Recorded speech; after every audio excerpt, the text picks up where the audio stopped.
Come in. Welcome. I'm E.G. Marshall. In a strange state at the moment, here in my book-lined library, I've been browsing and coming across a well-thumbed copy of John Donne, the great English poet. My mind leaped instantly to his most famous lines.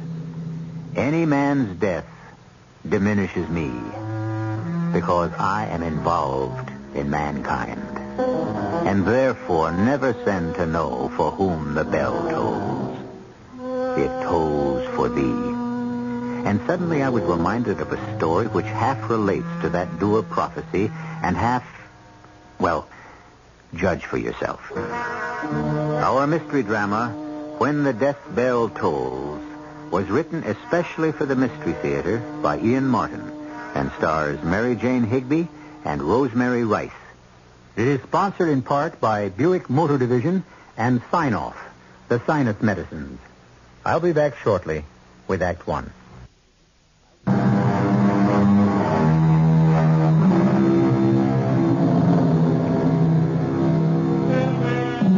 There is no terror greater than the terror of the unknown.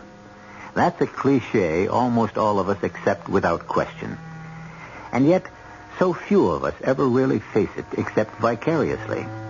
But the shakiness of the simple matter of living through each day and reaching for tomorrow touches all of our lives at one time or another. This is a story that begins with the most common and ultimate terror most of us in our mechanized world can face. The automobile out of control and headed for unavoidable destruction.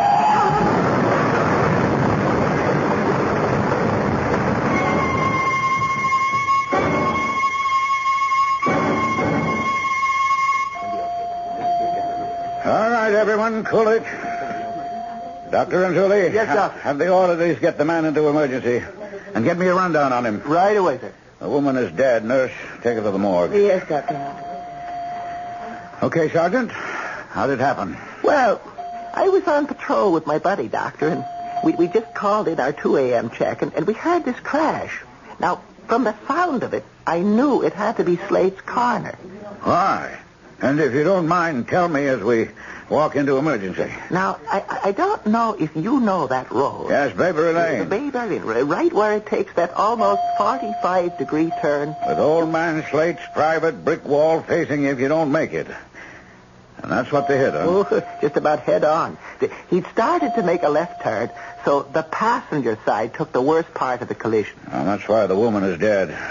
There was fire, too. Damn car went up like a rocket.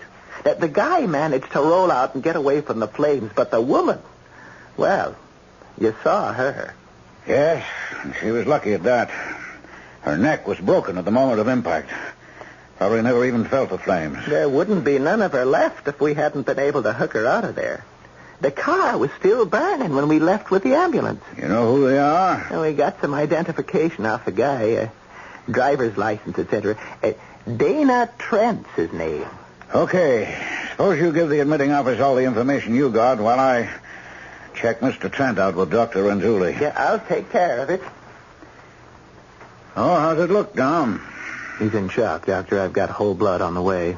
4 quarts. Heaven knows how much he's lost. From where? He must have stuck his hand through the windshield. Both the radius and the ulnar green stick fractures and the radial artery was cut. I'm suturing it now.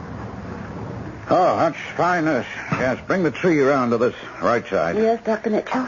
And get me a canola. You got to make the cut down fast and get some blood into this baby. What size, Doctor? Biggest we got. You have to move fast. Swab. Yeah, that's it. Veins shot to hell. Arteria's sclerotic. Let's have the needle. Can't get through that junk. Give me a smaller one. It's too young to have hardening arteries like that. Must be a high liver. There. That's better. Is the blood moving? Yes, Doctor. It's starting to feed in. Okay. How are you coming down? I got the fascia sutured. You want me to do the fancy work? No, I trust your embroidery. Yeah. It's funny. If it's funny, tell me. I could use a laugh. No, not funny that way.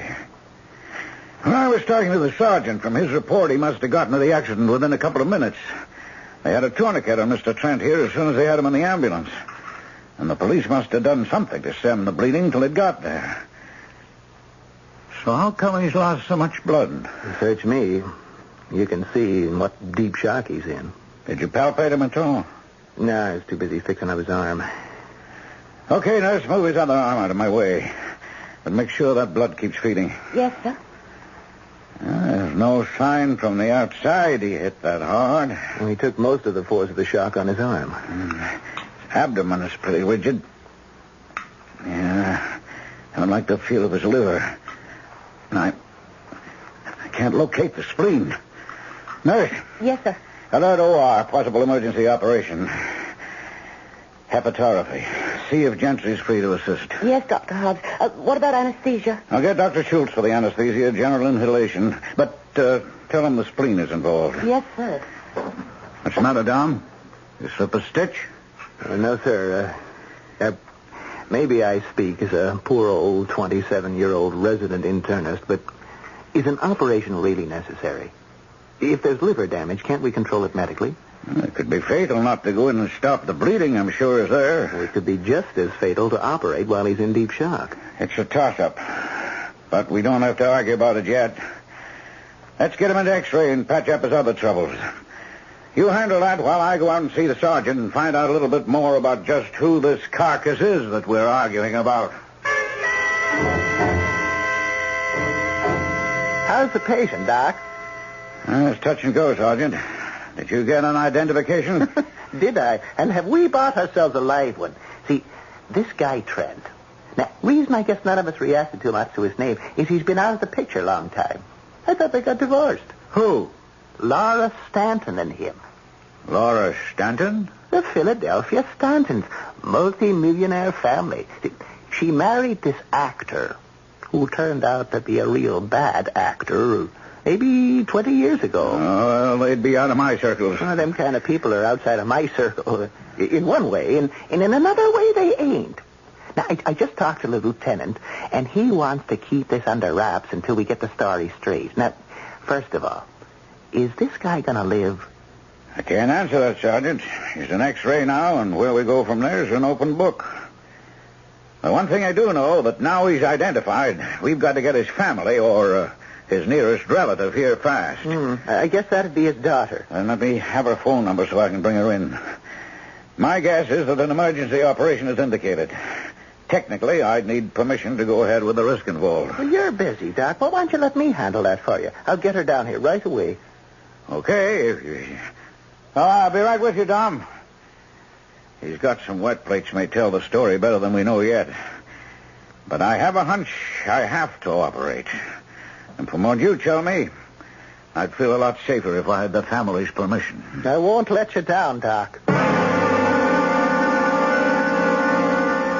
Now, they're still wet, a little hard to read, but you see on the scanner. Yeah. No broken ribs, maybe the 6th, 7th cracked a little, but no real fracture. Yeah, Dom, I agree. No evidence of fracture, or that the liver was damaged externally. But damn it, this is just a gut reaction. I know there's bleeding there.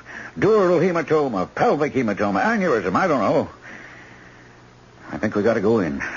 Only 2 things against that old buddy. What? Now, first, we've got to build him up so he can take the operation. Okay, no argument there, but what's number 2? 2, you've got to keep your own skirts clean. Someone in the family's got to sign a release. Well, there's no problem in that. His daughter has been contacted, and she's on her way to the hospital right now. How's that for timing? Dr. Hobbs? Who? Mrs. Harcourt Stanton.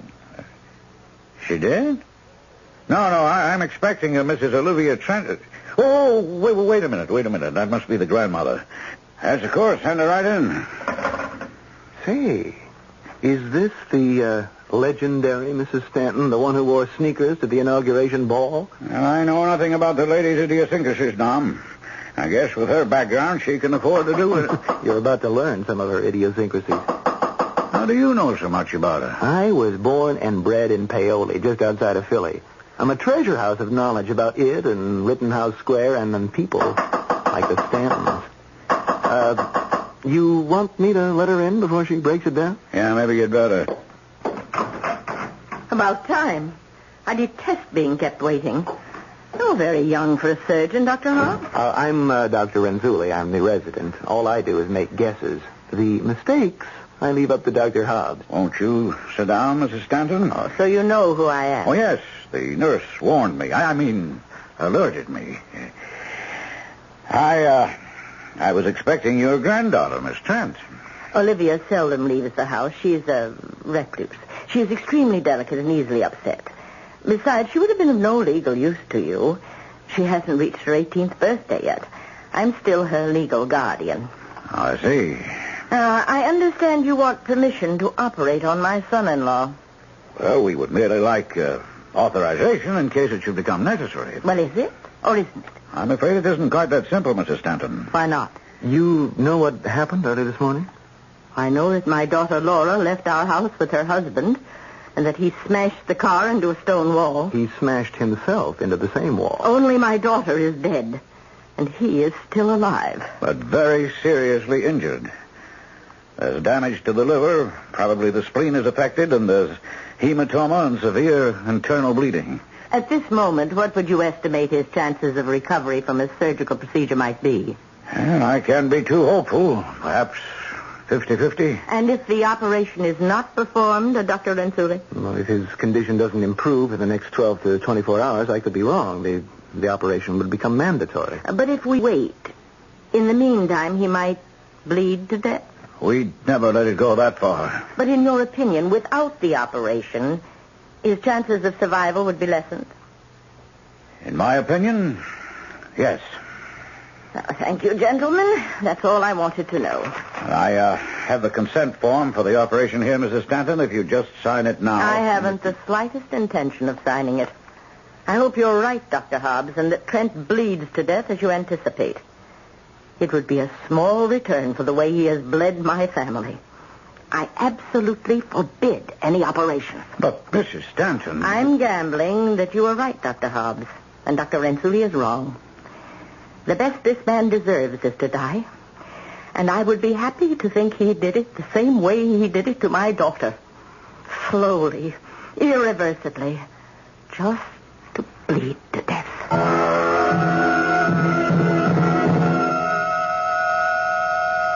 There are drives and forces without the supernatural, just as terrifying as the fires of hell, the curses of witches. Here now, today, an old woman, embittered by who knows what past depredations against her and her family, seems to hold the fate of a man quite literally in her hands. Is she right or wrong to deny Dana Trent his chance for life? I'll return shortly with Act 2.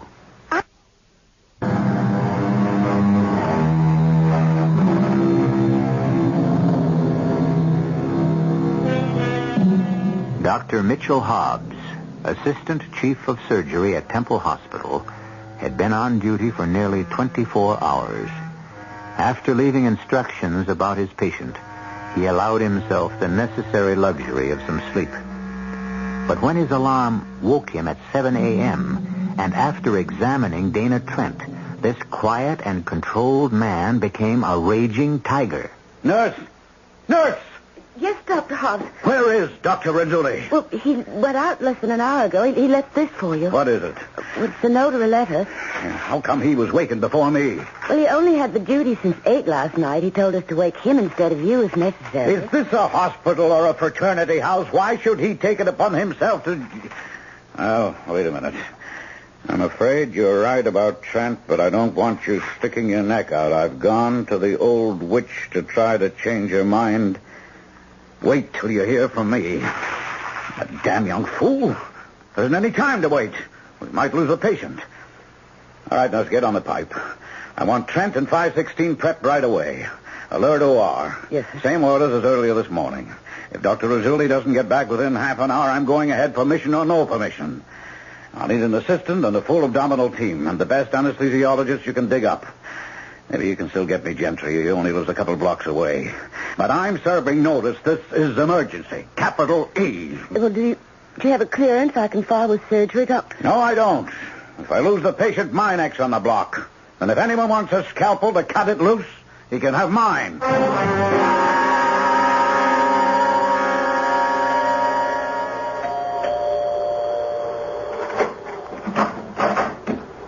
Yes? Good morning. I'm Dr. Dominic Renzulli from Temple Hospital. I've been trying to reach you by phone, but it seems to be out of order. Oh, my grandmother ordered it taken off the hook. I'm Olivia Trent. Is something wrong? I'm gonna level with you, Miss Trent. There's a whole lot wrong. Could I see your grandmother? I hate to rush you, but time is of the essence. It's about my father? Yes. Oh, please come in. Thank you. I'm afraid I can't disturb Grandma. When she got back from the hospital earlier this morning, I was afraid she was going to collapse, so I gave her a sedative and got her to bed. Yeah. Now, I can't put it any way but right on the line, Miss Trent. It's your father's life. Now, my chief, a guy I think is the greatest surgeon in the world, is going to operate on your father without consent. And your grandmother is powerful enough to end his career if anything goes wrong. I don't want to take that chance. I see. Did you bring the consent with you? Well, sure. Then give it to me and I'll sign it. I appreciate that, Miss Trent, but you're not of age. I mean, legal age. I am 18. But your grandmother said you weren't. Look, Grandmother does and says a lot of things to protect me. It's her way of life. I guess a person would only have to look at me to see how overprotected I am. Well, it's about time I did something on my own. So please let me sign the paper. It'll be quite legal. Well... Would you like to see a copy of my birth certificate? No, it isn't that. Are you scared about what Grandma's attitude will be? I just don't want to get you or anyone in trouble. Your grandmother has already refused permission for the operation. Because she wants my father to die. But naturally you don't. Oh, I guess this will sound terrible to you, but I don't care. He's made a pretty good job of wrecking all of our lives. But Mother asked me last night... Well, that's beside the point. What it is, I suppose, is whatever else he is a human being, isn't he? So where do I sign? If you're sure that you know what you're doing. I'm sure. You ought to read it first. It doesn't matter. She said to save a little love for him. And if that makes her happy, that's what I want. Okay. Is there a table somewhere? Oh, right here by the phone. Give me the pen.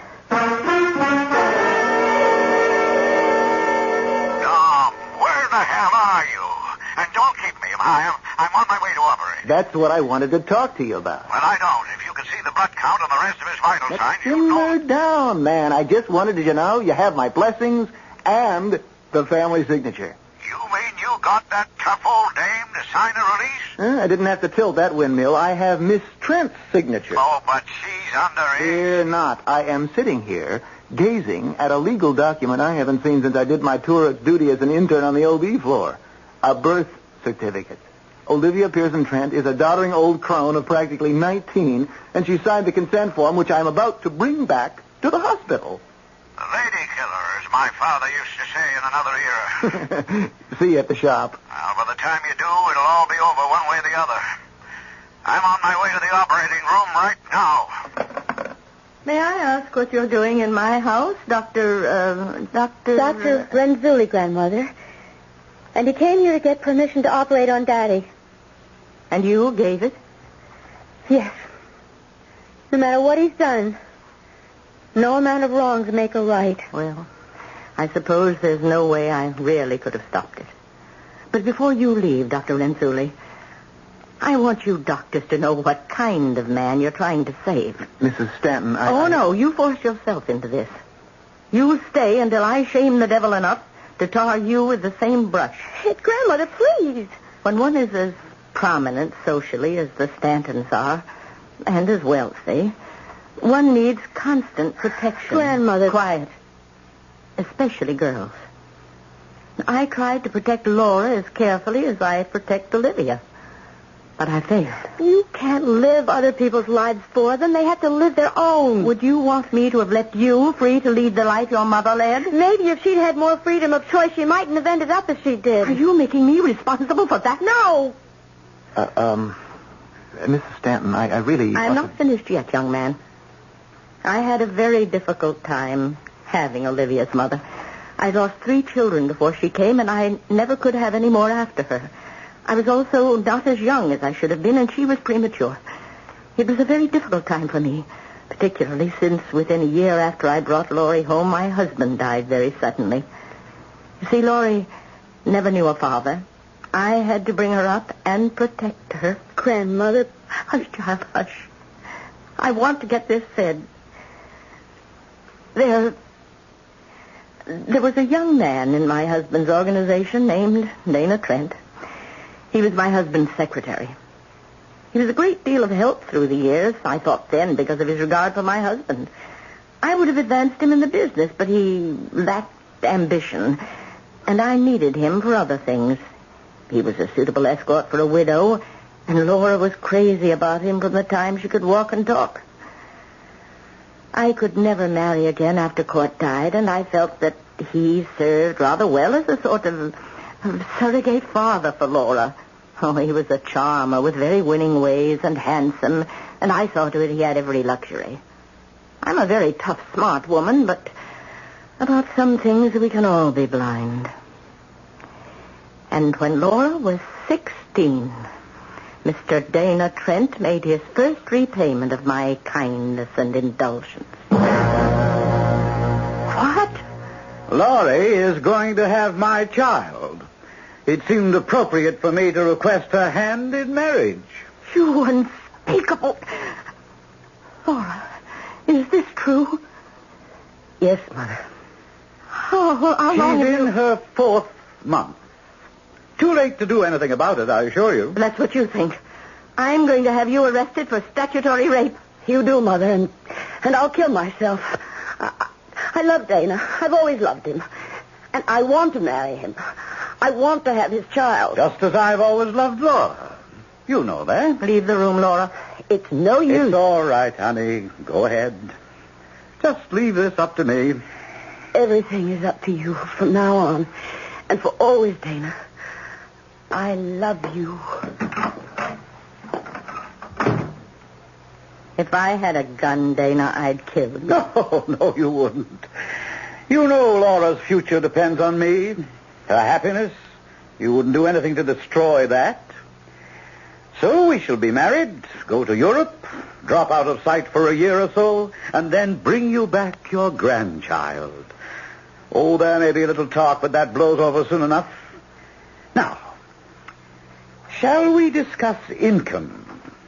I warn you, I shall expect it to be a rather large one.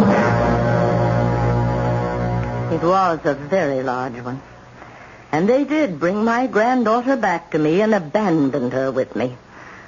Oh, I know it broke Laura's heart to leave her baby. But Dana had her spellbound. She was his slave, his, to do with as he wanted. I'd wanted love for my daughter, but not a sick love like this. For the next 10 years, he dragged her all over Europe, scandal after scandal, women, drinking, gambling. Heaven knows what other filth he dragged her through. When I finally rushed to Paris to answer her cry for help, I could scarcely recognize the ghost that opened the door to let me in. Laura. Oh, good Lord. My poor baby. What's happened to you? I lost my baby, Mommy. No, honey. Libby's alive and well. I almost brought her with me. Libby? Olivia, your daughter. Oh. I lost my baby. This other one. Oh, you were pregnant again? Yes. Pregnant. Dana didn't want it. He made me... I went to a doctor. There isn't any more baby. I did it for him. Where is Dana? He left me because I had these things that happen. I'm not myself a lot of the time. Who is Laura? I don't remember. If I can't have Dana, I want my mommy. I want to go home. That's the man you want to save. Your daughter never got a divorce? No, because incredibly, even up to the last, she was in love with him. And besides... My mother was in hospitals and sanitariums until the beginning of this year. She came home for my 18th birthday. And so did Dana Trent. What was left of him. Do you know why, Doctor? No, but, really, Mrs. Stanton, I must get back to... I'm almost finished. Before my husband died, he'd settled a large trust fund on Libby. It came due on her 18th birthday. You gave the money to your mother, didn't you, Libby? Yes. It was mine. And Mother wanted to pay you back for supporting her all these years. I thought if it would make her happy... What she really wanted it for was to run away with your father again. It was found in the trunk of the car after the smash-up. You still want to save that scum, that filth? Mrs. Stanton, I'm sympathetic, and I'm appalled, but doctors are not judges. Our only function is to save lives, good or bad. Very well. I hope you fail, young man, because if you don't, I will not have my granddaughter put through the agony her mother has suffered. I'll find a way to take care of Dana Trent myself.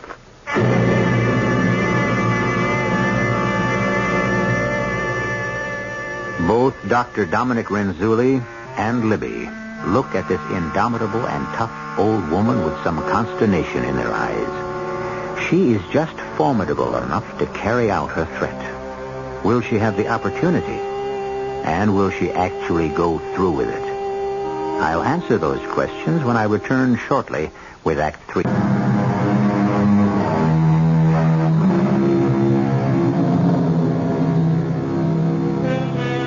There's an old piece of doggerel which runs, "The rain it raineth on the just, and also on the unjust fella, but chiefly on the just, because the unjust steals the just's umbrella." A truism that is altogether too apt, as in our story here.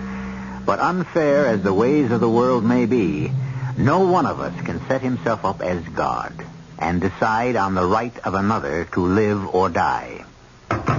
After closing the door on Dr. Renzulli, a weary and unhappy Libby crosses the hall toward the stairs, but is stopped by the imperative voice of her grandmother. Olivia? Yes, Grandmother? Where are you going? Upstairs to lie down. I don't feel very well. I want to talk to you for just a moment. Please, dear. Oh, all right. But not too long. There's been enough talking. I know. I'm sorry I dragged up the awful past. It made me sick to my stomach, too. But I thought I hope... You know you could never convince any doctor to allow a man to die when there's any possibility of saving him. Oh, I know it consciously. But deep in my subconscious is buried such a hate. A terrible, consuming, driving hate against that man. I won't say his name.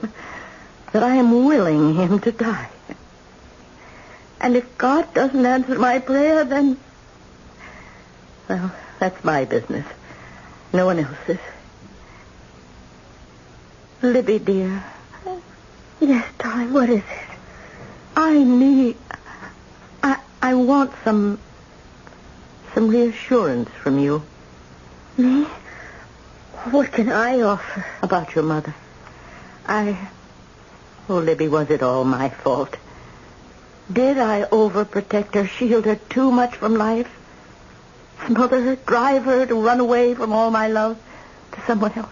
No, you mustn't blame yourself. Mother made her own choices. But it is hard, Grandmother, to be hemmed in. Not to have freedom to move where you want, decide what you want. Well, I suppose you plan to fly the nest, too. I may. It's time for me to start finding out for myself what I'm all about. So you do blame me for your mother? That isn't true. Oh, yes. Even for her death? That certainly isn't true. And I could, well, sort of prove that. How? Because of what happened last night. Oh, did you have a bad dream? I thought I heard you call out. What happened? Well, I woke up suddenly, and I suddenly felt this cold chill. And you know how warm last night was, and I had my window wide open, and then, all of a sudden... Huh? What? Oh, damn, that loose shutter. It's all right, Libby. Don't bother about the window.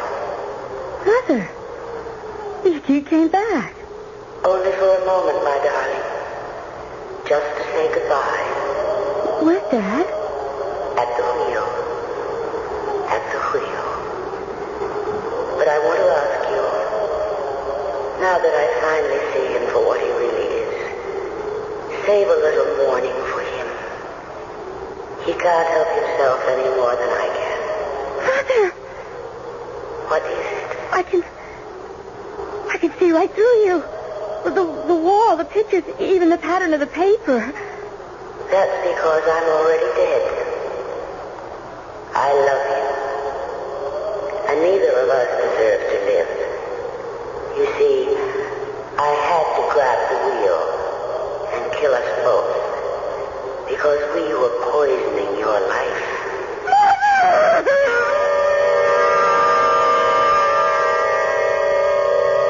And then suddenly the chill was gone. And the wind disappeared. And the shutters stopped clattering. And it was warm again. But I know it wasn't a dream. How? Because I looked at the clock and it was exactly 10 minutes after 2. When did the police sergeant tell us he heard the crash? That's right. 10 minutes after 2. So Laura came to her senses at last and tried to kill him. She asked me to mourn a little for him. Only as usual, he gets away with it. He doesn't have to be mourned because he escaped while Laura had to die. Oh, Granny, please don't. I'll be all right. When it's over. Oh, I'm very tired myself and sick to my heart. Granny, let's both go lie down. I'll help you upstairs. Maybe I've lived enough years. It's time to rest. Should I get a doctor? Oh, no, Libby. I have no need of doctors. No. Just peace of mind.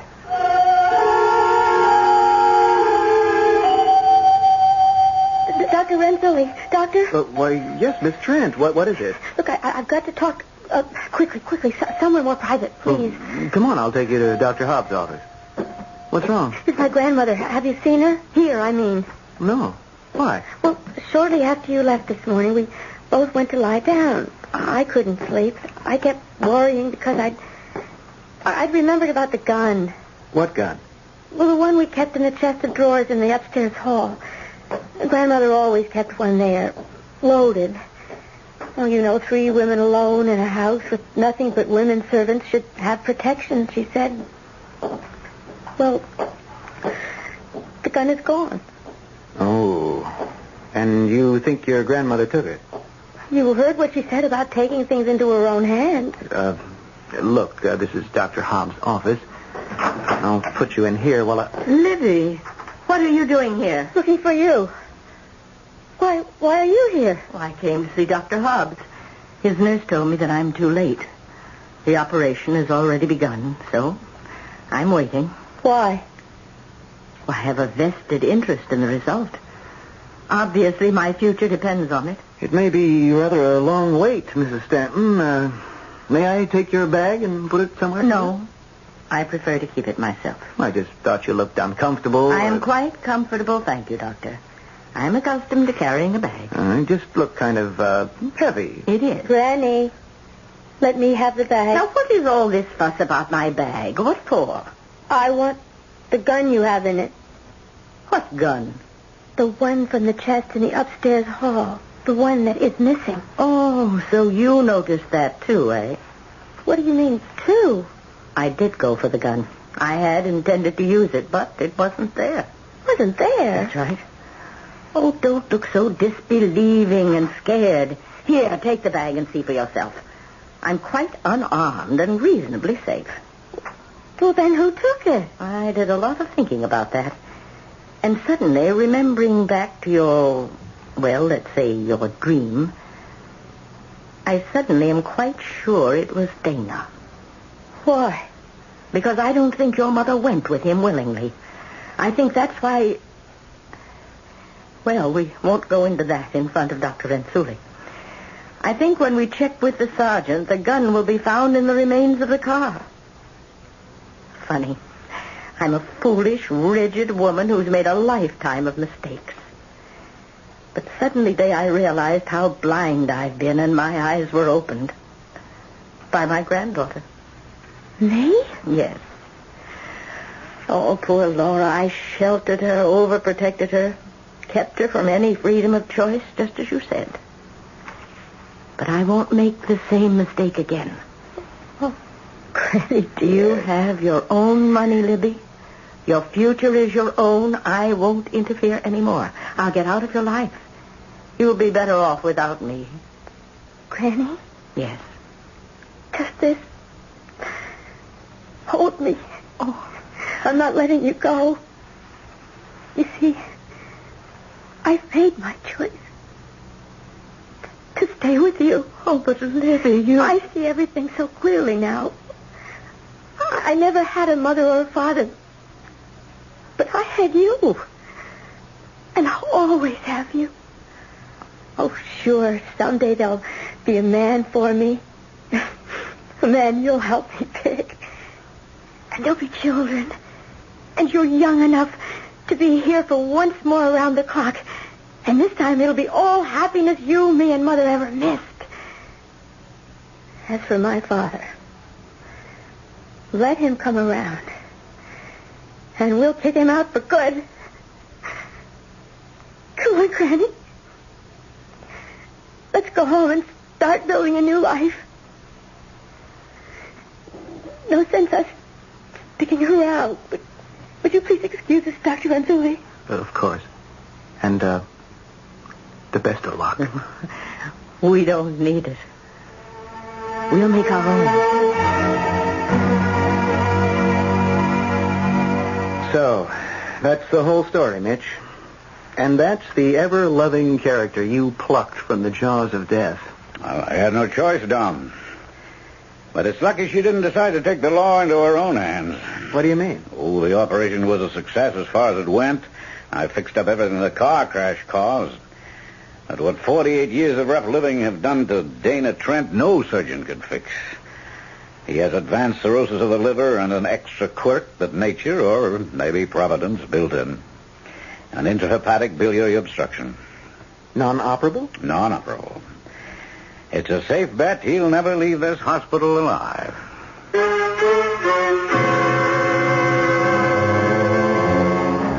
The irony of fate, the justice of God, or just the mathematical certainty that if you roll the dice long enough, you've got to turn up snake eyes. If ever a man deserved death, it was Dana Trent.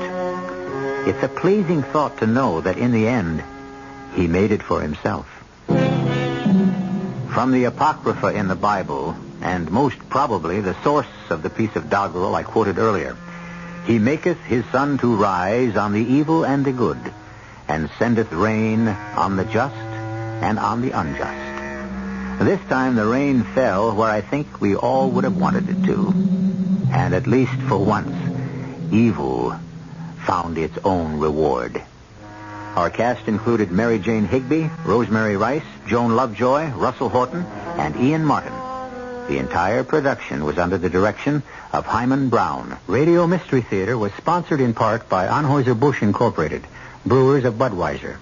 This is E.G. Marshall inviting you to return to our Mystery Theater for another adventure in the macabre. Until next time, pleasant dreams.